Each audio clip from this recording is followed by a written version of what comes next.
We're gonna let the beast out, caged up, held down for far too long. You ready? Be ready. Breathe in, smell the victory. Breathe out, let go of all the doubt you feel. Believe, reject defeat. Don't ever be afraid to be a legend. When it's on the line, seize the moment when the moment's right. Come on, you're in this fight. Don't ever be afraid to be a legend. Stand the test of time. Seize the moment when the moment's right. Come on, believe you're in this fight. Don't ever be afraid to be a legend. Hold up, are you listening? Focus in, we're looking to make history. Let's go, we know. Hello, everybody. It's Tuesday night, and it's time for the weekly pregame blitz. Guys, I missed you guys last week. I really did. Sorry I couldn't be here live, but you know what? We're back live tonight. We actually did have a show last week, and I want to thank my other SuperFan counterparts. You know, George Braddock, Cole Moore, Justin Kyle Haley. They all did a fantastic job subbing for me last week because I had a prior business engagement that I just could not get out of. Now, I'm going to ask you for your forgiveness up front because you may notice that I might be speaking a little bit slower tonight, wincing a little bit because I finally did have that procedure late Thursday afternoon, and I'm not quite recovered yet.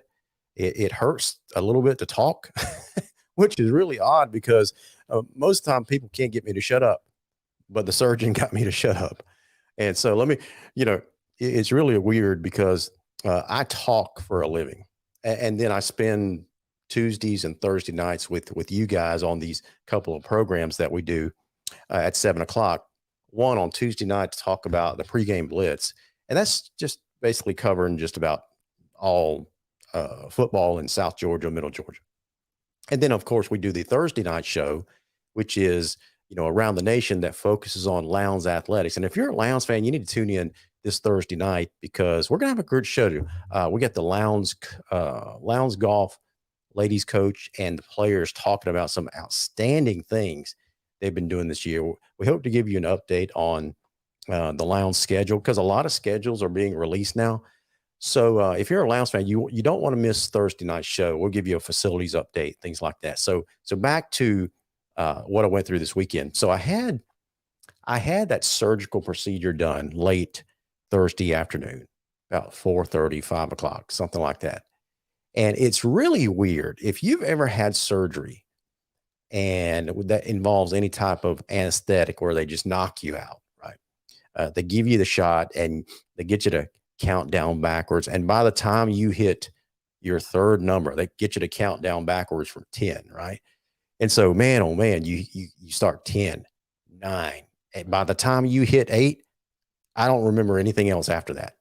And then all of a sudden I'm waking up and my face looks like I belong to Alvin and the Chipmunks. So it was pretty rough over the weekend. And I probably said maybe 5 words all weekend. It was that bad, but I'm feeling, oh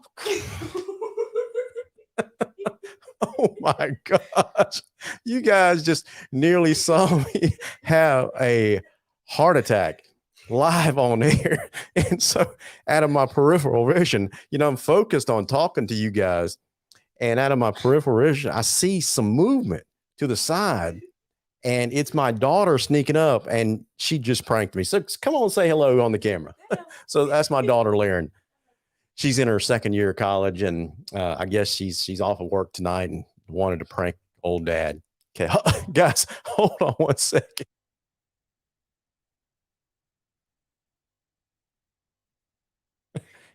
I told her to shut the door and get out. I can't believe she did that. That was kind of funny. So anyway, it was kind of rough this weekend, but I'm back in the saddle tonight.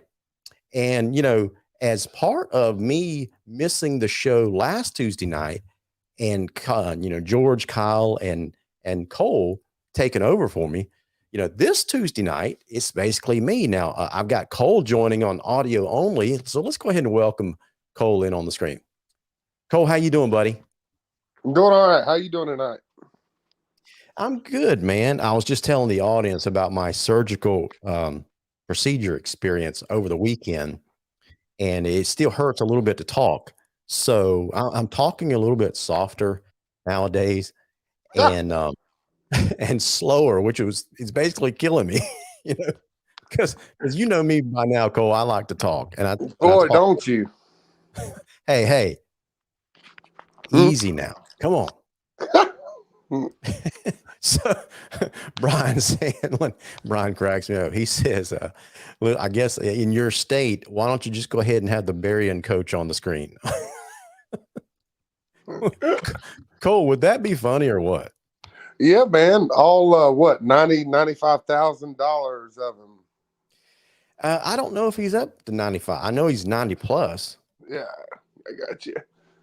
So anyway, he might buy you. You've got what's that now? He might take you out for a dinner. He could. Now here's my take on coaches of any kind.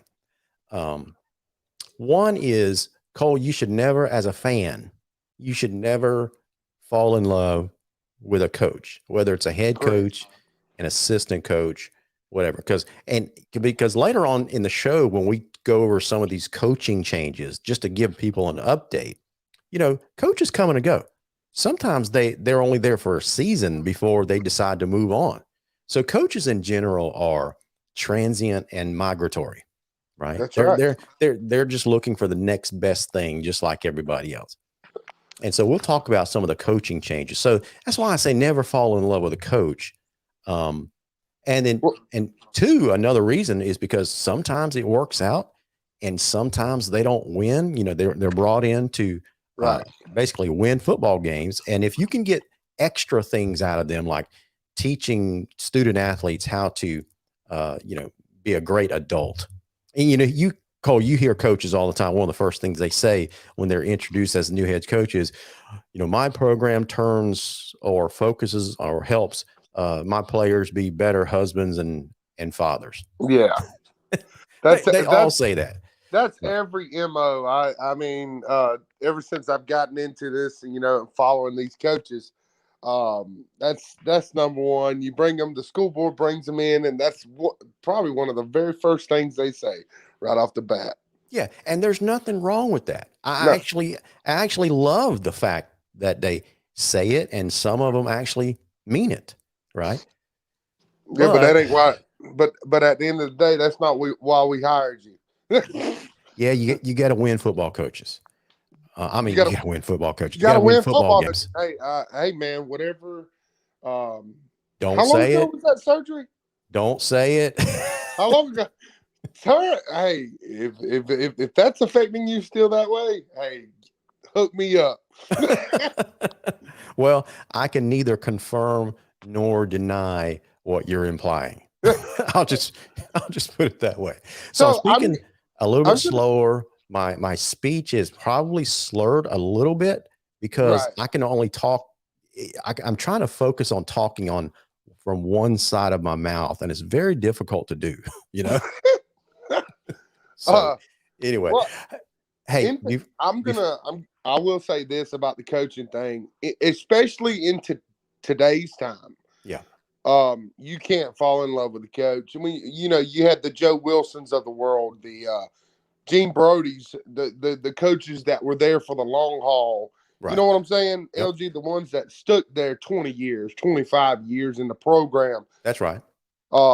These coaches in today's time, and there's nothing wrong with today's coaches. It's just looking for the next big thing, or whether it's a college offer. Right. I mean, whatever it might be, these coaches are looking for the next big thing because I'm just going to put it this way. I mean, a couple good or bad years can make or break you in this profession. Exactly right, man. Exactly right. So anyway, Cole, before we go any further, let me thank some of our sponsors. Okay. Right. Guys, I want to make sure I thank these guys. By the way, if you'd like to call into the show tonight, yeah, the call in number is 229-469-1205, 229-469-1205. Let me thank some of our sponsors to make this show happen. Pepsi of Valdosta, they do a fantastic job, guys. If you know some of these staples of the Pepsi lineup, right? Pepsi Cola, everyone loves Pepsi. Listen, if you're a Coke person, that's okay, but I know that you like Pepsi as well because it's a great product. The other staples are Mountain Dew and Mountain Dew Zero. But if you notice on screen, there's some other flavors that I didn't even know about before they signed up as a sponsor. Rockstar Energy Drink, Mountain Dew Energy, Mountain Dew Spark. Cole, I don't know if you've tried any of these flavors, but out of those three, Mountain Dew Spark is fantastic. It's kind of like a fizzy lemonade with a kick of caffeine. I'm gonna have to try that. It's really, really good, man. I really enjoy it. And you can, in the morning, instead of drinking coffee, I'll drink one of those and it wakes me up in a hurry. No doubt about it. So other sponsors, Cole, Shade of Perfection. Tim Neesmith is a longtime friend of the program. He does a great job, installing custom shades and blinds. You can get in touch with Tim at 229-251-3479.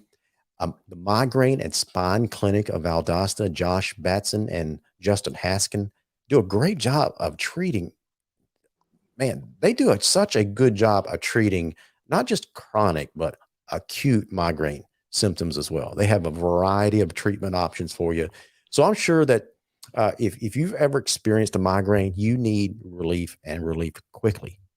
And these guys are the experts in this area when it comes to treating migraines. The Migraines and Spine Clinic of Valdosta. Also on the sponsorship lineup is White Oak Investment. I just noticed the principal or the owner of White Oak Investment, Kyle Conger, is watching tonight. Kyle, we appreciate you, man. Thank you so much for being a fan of the show. He actually threw in a question. We'll address that in a little bit, but I want to thank Kyle for sponsoring the show. He does a great job of giving me sound financial advice. Cole, I don't know if you've noticed the stock market lately, but it has been up and down and a lot of down lately. So Cole is helping me navigate that financial minefield. And I've really learned to appreciate his advice. Well, yeah, you said Cole, but I know who you meant, but Kyle Conger. Yeah, Kyle. Yeah, when I misspeak tonight, it's the other stuff talking. Good night.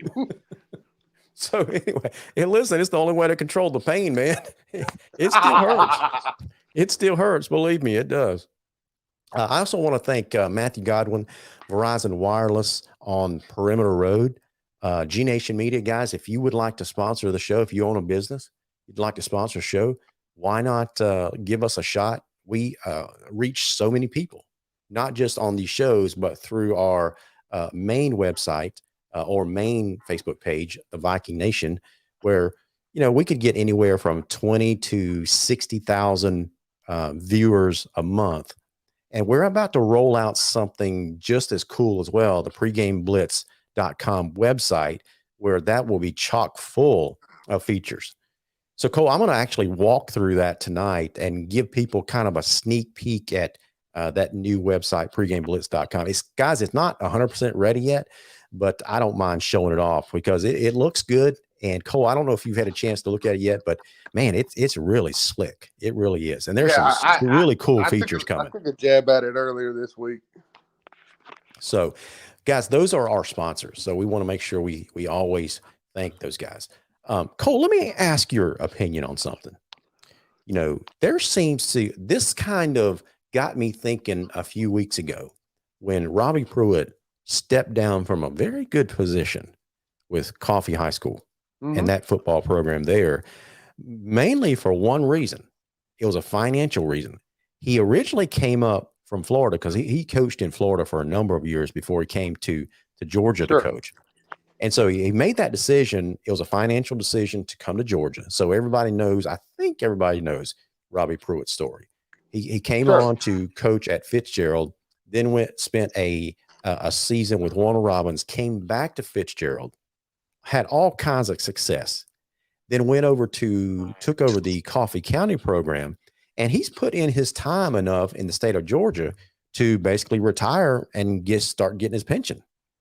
That's right.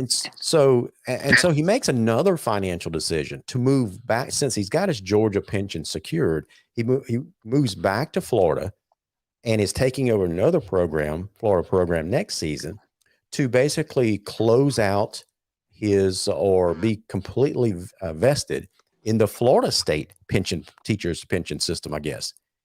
Correct. And so, but that whole situation got me thinking about all these Florida coaches that seem to either want to move to Georgia or are currently in the process of moving to Georgia. And everybody knows why they're doing it, right, Cole? They're doing it for the money. Well, I mean, yeah. I mean, Georgia's one of the highest paid for coaches in all of high school football. That's right. Plus, a lot of the Florida I've talked to some Florida coaches myself. Yeah. And they're like, man, it's like these guys in Georgia, they don't even have to teach a class. And, this one guy said, I'm a 3-time state champion and I got to teach a class. Right. Football coach. He's like, man. He's like, I didn't get a truck or a house or nothing like that. He said, dude. And he was just rattling on things that, we take for granted of how great and how much love this state or how much money's involved for these coaches. Yep. I mean, and it's a great state. It's a very challenging state. And I will say this, I think the coaching is more difficult in the state of Georgia than it is in Florida as well. Now, what do you mean the coaching is different? You're talking about coaching the players is more difficult? I think it's more challenging just because of the type of coaches we have in this state. We draw some of the biggest names. LG, let's just, honestly, we draw those names, and it ain't just Florida. I mean, Alabama, look, there's guys from Alabama that wanted to come and dip they wanted a piece of this as well. That's right. So it is a great football state, but like I said, it's if you're a head football coach and you start seeing and hearing the money, I mean, let's just look at it. Barron is high. They're paying a guy $90,000 to what? Win one region game or no? Pretty much, game? Yeah. I mean, and that's in your lower classifications. We don't need to get started on the higher classifications. So right. I mean, some of these guys in the Florida, play in the highest classification in Florida and don't make what some of our lower guys do. Well, let's throw out some numbers. Okay. We talk about it in this conceptual frame of mind where everybody knows by now, I think, that Georgia coaches just make more money than Florida coaches. But until I but I never knew what that meant. I read an article recently based on some things that's going on. And it was written because some things are going on in the state of Florida that just blowing my mind when it comes to high school football coaches. And one article I read talked about the typical head coach in the state of Florida gets about a $3,000 to $5,000 per year stipend to coach. $3,000 to $5,000 on top of their salary they make as a teacher, right? Yeah. So imagine how much let's say a math teacher makes. Let's just say $50,000 to $60,000 a year. Right. Okay. And then if you want to be a head coach, a typical head coach in the state of Florida, add about $5,000 to that. Imagine that. That's why these guys are moving or seeking to move to Texas and Georgia and Alabama in droves, man, because you literally can't afford to work down there as a head coach. Do you think Florida head coaches put in less hours than Georgia head coaches? You know, I've met some Florida coaches that I think put in the time and effort. You know what I'm saying? Yeah. I believe they're good. Now, this is going to go back to what we know. We know Florida is rich with talent. I'm not gonna stop that. That's right. But I will say, and I will back it. Like I said, I think the coaching here is more difficult. Right. But the love of high school football in the state of Georgia, from our fans to our communities to our boosters, right, I believe it's bigger in the state of Georgia than it is in Florida. Yeah, I don't disagree there. Don't disagree one bit. But I've got to think that, there's a lot of prominent programs in the state of Florida. And a lot of them are probably on the private school side, because I'm starting to get this picture of, man, if you are a head coach of a public school system in the state of Florida, it's not worth it, I don't think. Well, because during the season, it doesn't matter if you coach in Florida or Georgia. Coaches are going to put their time in, studying film, breaking down the opponent, granting media interviews, let alone on top of coaching the actual players and, evaluating your assistant coaches, that kind of stuff. So during the season, they probably put in 50 to 60 plus hours a week. I know 50 is, there's no head coach out there that only works 50 hours a week during football season. It's a lot more. It's probably in the 60 plus hour range. Sure. At least. Right? Because, just about every head coach out there and his coaching staff during the season gathers on Sunday afternoon. Let's say they go to church, they eat lunch with their family, and then they're headed to the field house and they meet with their coaches to come up with a game plan and watch film. And they're probably there a good 5 to 8 hours. Sure. Right. And then on top of that, you're coaching during the week, and your day on Friday night starts at 6 a.m. when the game's over at around 10:30. Then you meet with your coaches again in the field house, basically review the game, and then put a plan together, or begin to put a plan together for the next week. Sure. And so these guys work their tails off, and I was just shocked by the little amount of money that they actually get paid as head coaches. Yeah, it is very shocking when you have, let's say, a 3-4 time state champion head football coach in Florida. His name got brung up, Right. I can't think of the guy's name. The coach at Cardinal Gibson. His name was rumored in the Moultrie job, the Coffee County job. Right. You got Coach Coe coming over from Madison to Coffee, and I'm sure there's a big pay increase in that. Yeah. In Georgia, even the smallest programs pay really, really well, like almost probably 20 to 50 times more than their counterparts in Florida. Take a look. We were joking around with Brian Sandlin earlier in the show, talking about the Berrien coach. And everybody knows that I've got a little bit of angst with the Berrien coaching administration right now, just because of their lack of winning. But even with that said, that program pays their head coach $90,000+ a year. And I guarantee he's not teaching social studies in addition to that. Right. Yeah. He's not the athletic director, so he's not getting an added stipend to be the AD there in Berrien County. So it's 90+. We know that Zach Grage over in Thomasville makes over 100. Maurice Freeman at Brooks County, it's a very healthy income. I think he's either in the 90s or in the hundreds. Of course, we know Jamie DuBose, Justin Rogers, Sean Calhoun. They all are probably in the 120 to 140 range. And just what was it, yesterday or the day before? I think it was yesterday or the day. I can't remember. It was recent. Phil Jones. Everybody knows Phil. Used to help him with a show. But I was listening to an interview recently that he was conducting with former head coach Georgia, Rush Probst, and they were talking about the program up the road in Cook County, and Phil just throws it out there that he thinks it's paying like 136 a year in Cook County. Yeah, Cook's well, and that goes to show, like, when I found out what Zach Grage was making in Thomasville, right, I was like, holy cow. Right. Like, he was making more. He's making more than Ashley Enders made when we redone his contract after the 2 quarterfinal appearances.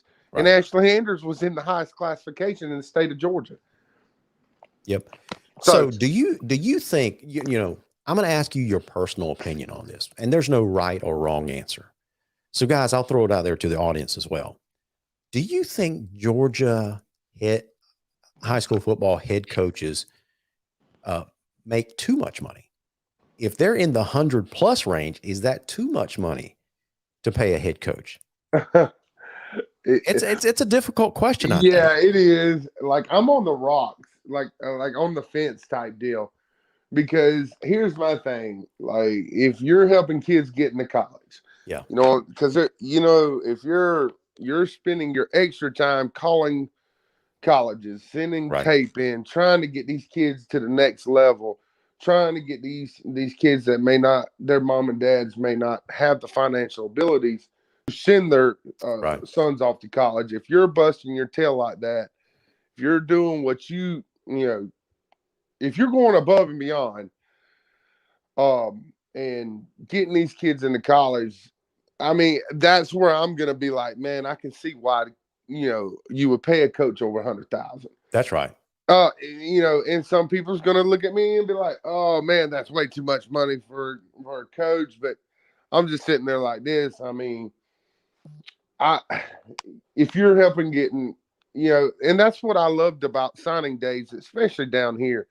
I don't know if any of our viewers have ever went to a signing day where I'm going to tell you, you couldn't wipe a smile off any of those kids' faces. That's right.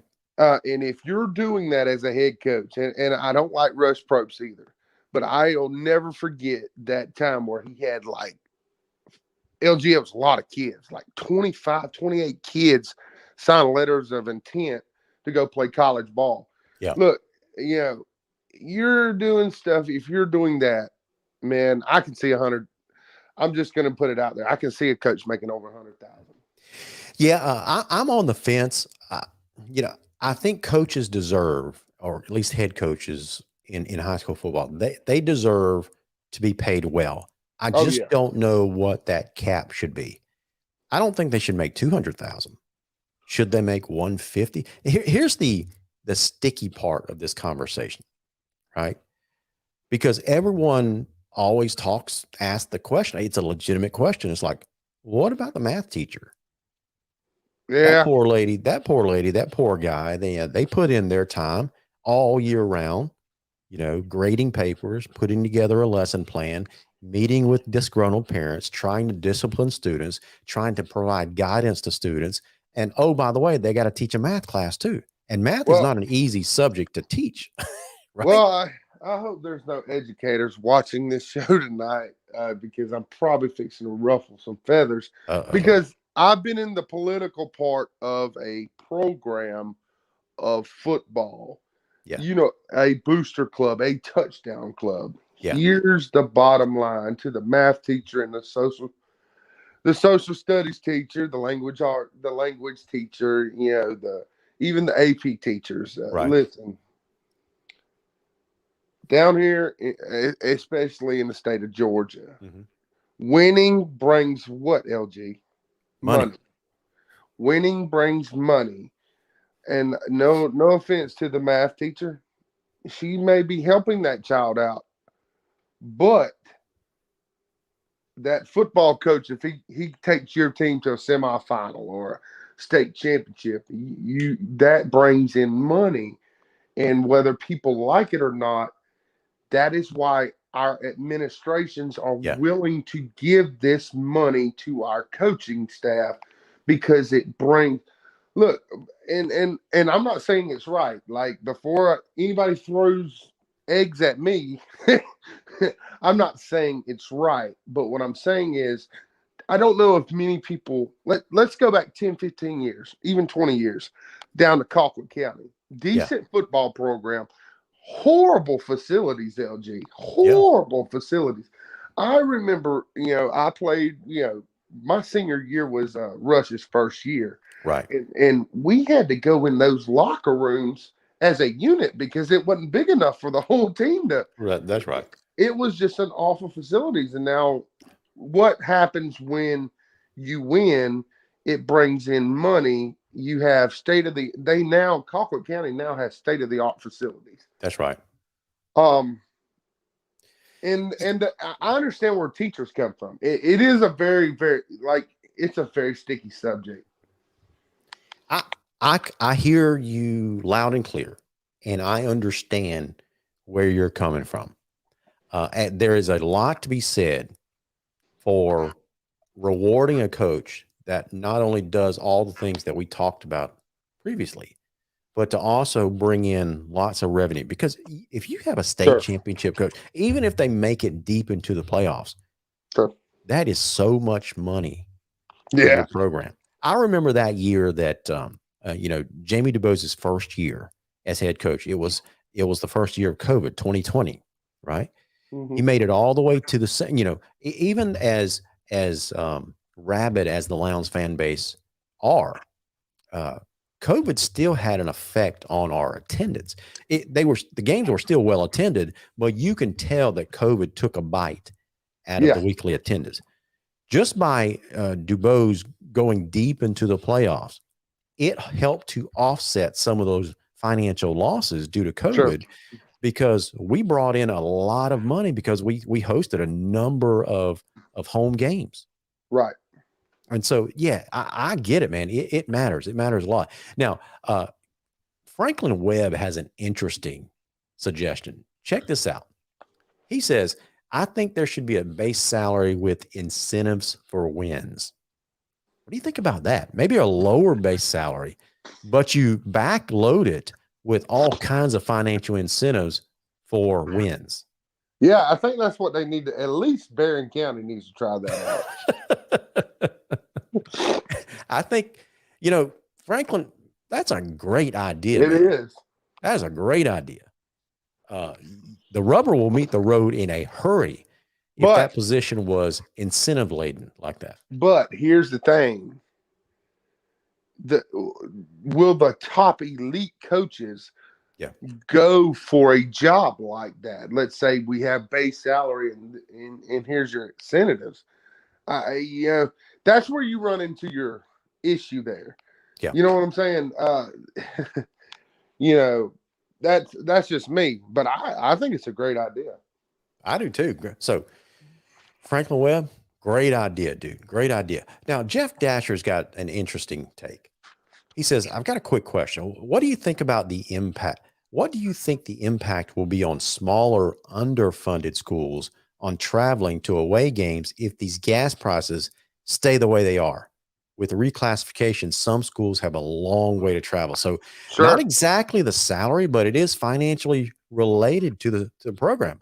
Cole, I went through Homerville yesterday, and a gallon of gas was $4.29. Yeah, I just paid $4.19 a day, and I was like, oh my God. But look, here's an example. Thomas County Central, I'll give you one that I know. Thomas County Central plays now in Region 1 6A, correct? Yep, right. Their closest game would actually be in Tift County on the road, which is an hour and 10 minutes, hour and 5 minutes away. Yeah. That would be their closest region game if they go on the road. So that could be interesting. Some of these smaller, Central's going to be well funded, but some of these smaller schools, and I won't even say Berrien because I think if they're paying their coach $90,000, they're well funded. Berrien's got some money. I'm going to tell you that for right coach that can absolutely turn that program around, that is a $120,000 a year job, easy, Yeah. for the right coach that can So, sustain wins there. so when you talk about some of these underfunded programs, yeah, there it could be an issue. Um, you know, but it's just is what it is right now. I That's mean, right. it like and that's why it's important to have your touchdown clubs and your booster clubs to raise and work your tail off for these kids. Absolutely, man. So they have so we're not worried about as a program, okay, if we got to pay X amount of dollars this weekend for, let's just say, gas and hotels. Let's Right. just say, you're not pressed about it. So I get where he's coming from though. I mean, because gas looks like it's just fixing to shoot slap through the roof. Sure. You know, speaking of salaries, Kenneth Hurst says that he heard Tennessee and Mississippi private high school head coaching positions, some of those positions pay 200 plus in salary. Ooh, Oh my gosh. where do You I know, sign up? that's interesting. I told my wife a couple of weeks ago, I think. We were talking we were reminiscing about uh how many years we've been married. We've been married 28 years. And that conversation went down the road of, if we would have done anything different with our career, that kind of you know what I told her? Hmm. I said, if I knew then what I know now, I would have been a head football coach. I would have probably gone the college route. Yeah. Um, Yeah, I definitely went to college route because that's where the money's at. yeah, absolutely. And so I love this game. And if I had to do it all over again, if I were in my 20s coming out of college, I'd have stayed and been a GA at Valdosta State, serving on their football program, and that would have launched my college coaching career. And who knows where I would have been by now, right? So anyway, Cole, speaking of college coaches and high school coaches, one of the topics that I wanted to talk to you tonight about, uh, this position of head coach in Crisp County. Here's this. Sure. I can't say crisp very crisply Chris. because of this oral surgery stuff. But up in Cordele, they just recently lost their 1 year head coach in Miguel Patrick. He leaves, interestingly enough, Joe, Cole. I'm all over the place tonight, man. Cole, he leaves and takes a defensive quality control analyst position with the Ohio State University. So I can't blame him there. So in a couple of years, he's going to be an on-field assistant making several $100,000 a year. Yeah. So my question for you and for our viewers tonight is that Cordele head coaching position a rotating door? Is it now a stepping stone to do something else? Yes. Cordele's not a place. I'm glad we're talking about this because I've done a lot of research. Okay. Cordele is currently the poorest town in the state of Georgia. Yeah. Don't know if you know that. But and this will hit home. This is not a place where somebody wants to stay. I'm sorry, if you've ever been to Cordele, it's just not a place you just want to stay. I mean, it's not a Good place point. where I mean I don't want to raise my family up in Cordele. I mean, no offense to anybody from Cordele. I think it's a stepping stone job because there is great athletes there, LG. I mean, phenomenal athletes. Uh, really good athletes, and they actually have pretty good, indoor, facilities as far as weight room and things like that. So, and it's happened twice to them. Yeah. I mean, this ain't like, oh, it's just, this is the second time in the last couple of years this has happened to them. Uh, and like I said, it is a good opportunity. I mean, as far as football wise, you're going to win a bunch of games, right? You're going to win a bunch of games. You're going to be competitive. but it's not somewhere where somebody's looking to stay for a long time. LG, I don't believe Cordell is a place where any coach is like, this is where I want to be. Listen, man, for the people in Cordell, this next statement for me is for you guys. Cole, how can you be picking on Cordell and living there when you're living right outside of Pelham, aren't you? Yeah, yeah. Isn't that a lot smaller and a lot less to do than Cordell? Oh, well, I'm like 10, 15 minutes away from Thomasville, though. Oh, okay. I got you. So you Cordell guys, that was for you. That little jab at Cole was for you because he was picking on your city and your county. But listen, man, all jokes aside, I know exactly what you're talking about. And I went back and looked at the stats of this. Cole, would it surprise you to learn if you look back in the last 15 years, just venture a guess, how many head coaches has Crisp County had in the last 15 years? I have no idea. 7. Oh my God. They're on their 7th head coach in the last 15 years. Jeez. When I saw that stat, I was blown away. So Lawrence Smith, he's been there 1 year as an offense coordinator. He just got promoted because Miguel Patrick moved on. Miguel Patrick was the coach last year. He was there a year. Then before him, Brad Harbor was there 4 years. Then before him, Shelton Felton was there 2 years. Then Lee Campbell, Sean Pender, and Tommy Walberg. That's a lot of head coaches. Yeah. In a 15-year span, that is a lot. Yep. So anyway, one of the things that, let's see, they love picking on me, man. You guys leave me alone about Berrien. Franklin Webb says, LG, you could have been the head coach of the University of Nashville, Georgia, AKA BCHS. Wait. Franklin Webb, it's AKA BHS. It's Berrien High School. Hashtag Nastyville. Oh my gosh. Yeah, Jeff Dasher is exactly right. Jeff, I agree with you, man. He says it's hard to build a culture in Cordell with that kind of turnover. Absolutely. Sure. Cole, I don't know if you listen to Chris Beckham's show on Monday nights. I think that airs at 6 o'clock on the radio, 105.9. So he had a great show last night. Very good, very good topic.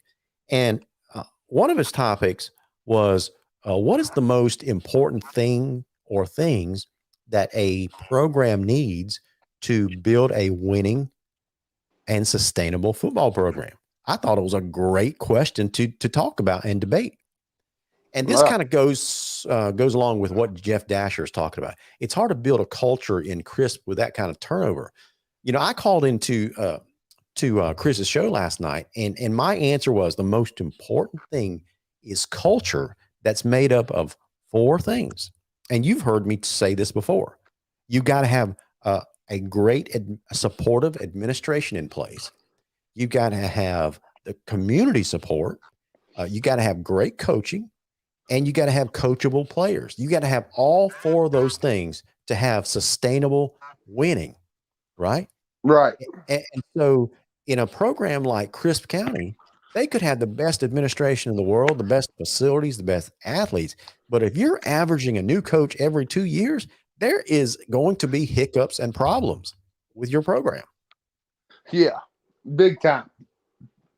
So and you can't, and I agree with what you say all the time. And that, I think you already know that. Yeah. And here's the crazy thing. You have to have all 4 of those. You can't have 3. You can't have 3 out of 4 or 2 out of 4. You have to have all 4 to sustain a great program. Right. You got to have great support. But there again, it's hard to get behind, right? As a community when you expecting every couple of years a new head coach to roll in. Absolutely. That's why I find that Cook County position so interesting with Byron Slack. Cook's a very interesting program. they have athletes, but I don't know if you followed them. I was talking to somebody about that football program, and it said, we need a culture change, and I was like, well, we hear culture change thrown out all the time, LG, culture change, and he was just telling me, the last several years, it seems like Cook County's best football player that they have gets in some kind of in school or out of school trouble that gets them thrown off the football team.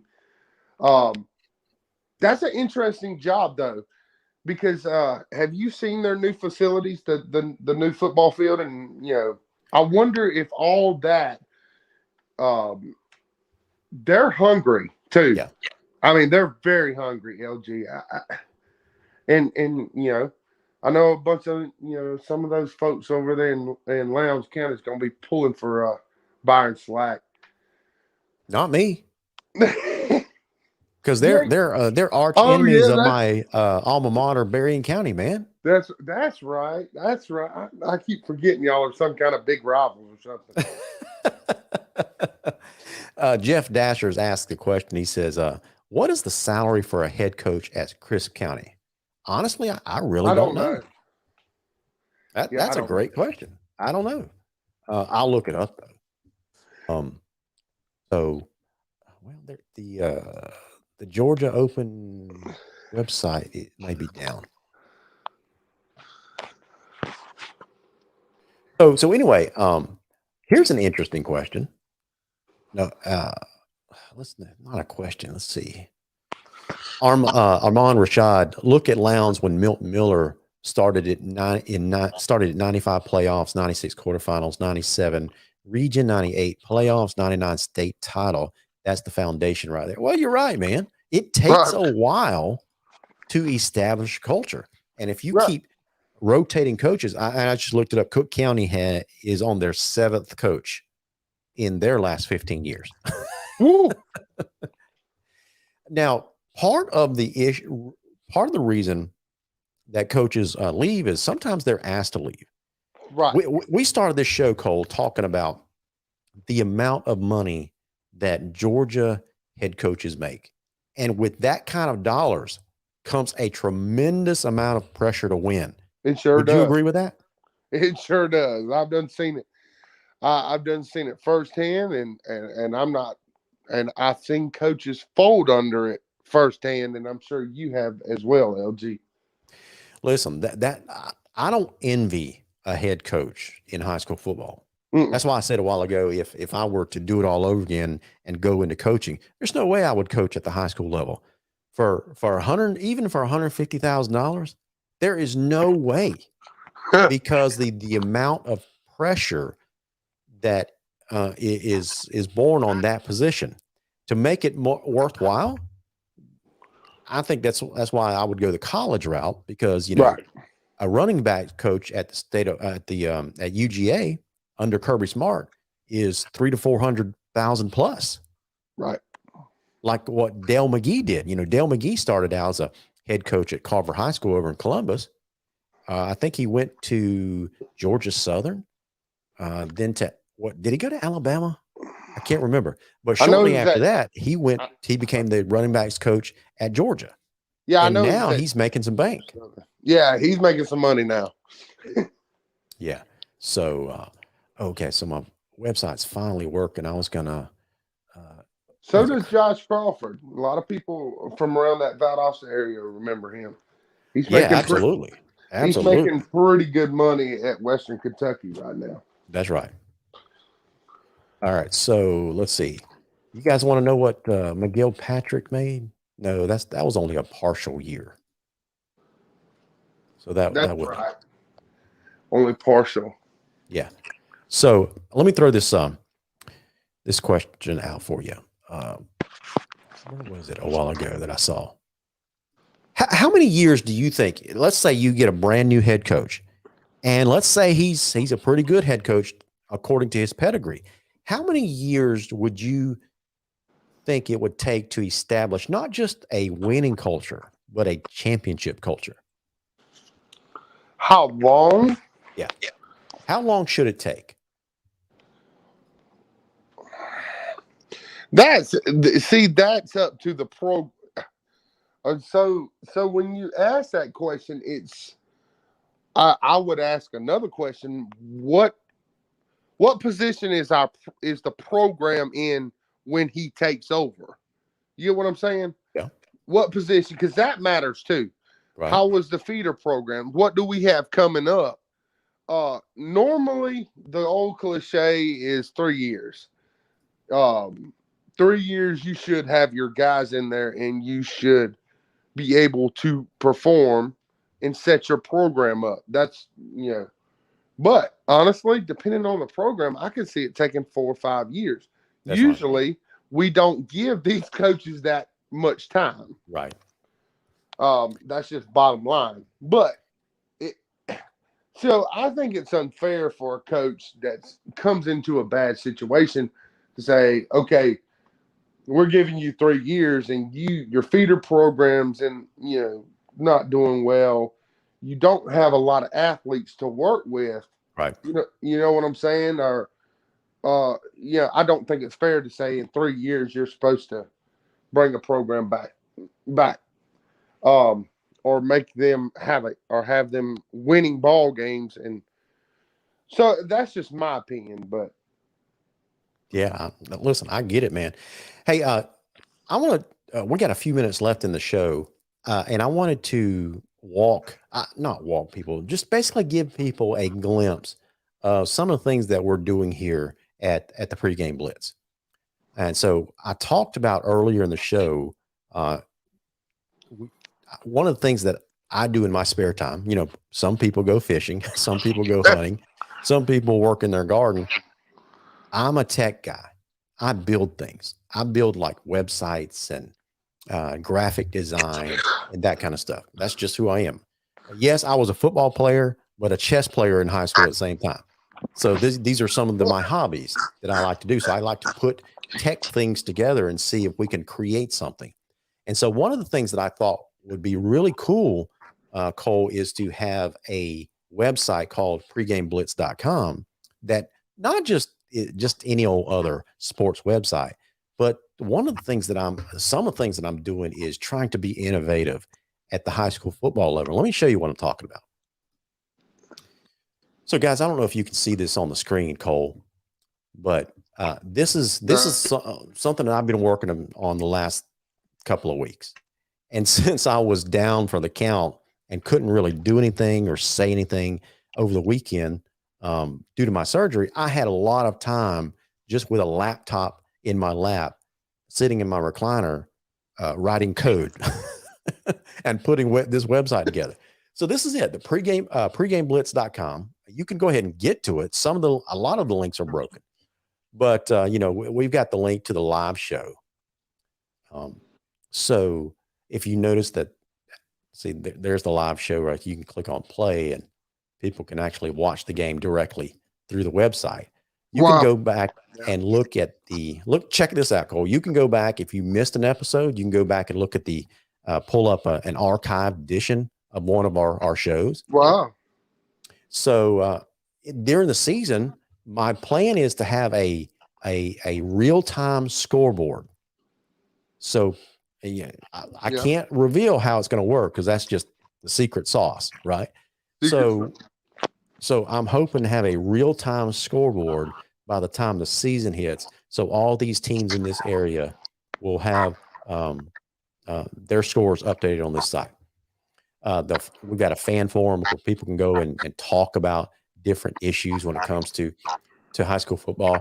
And this is going to be an interesting option right here.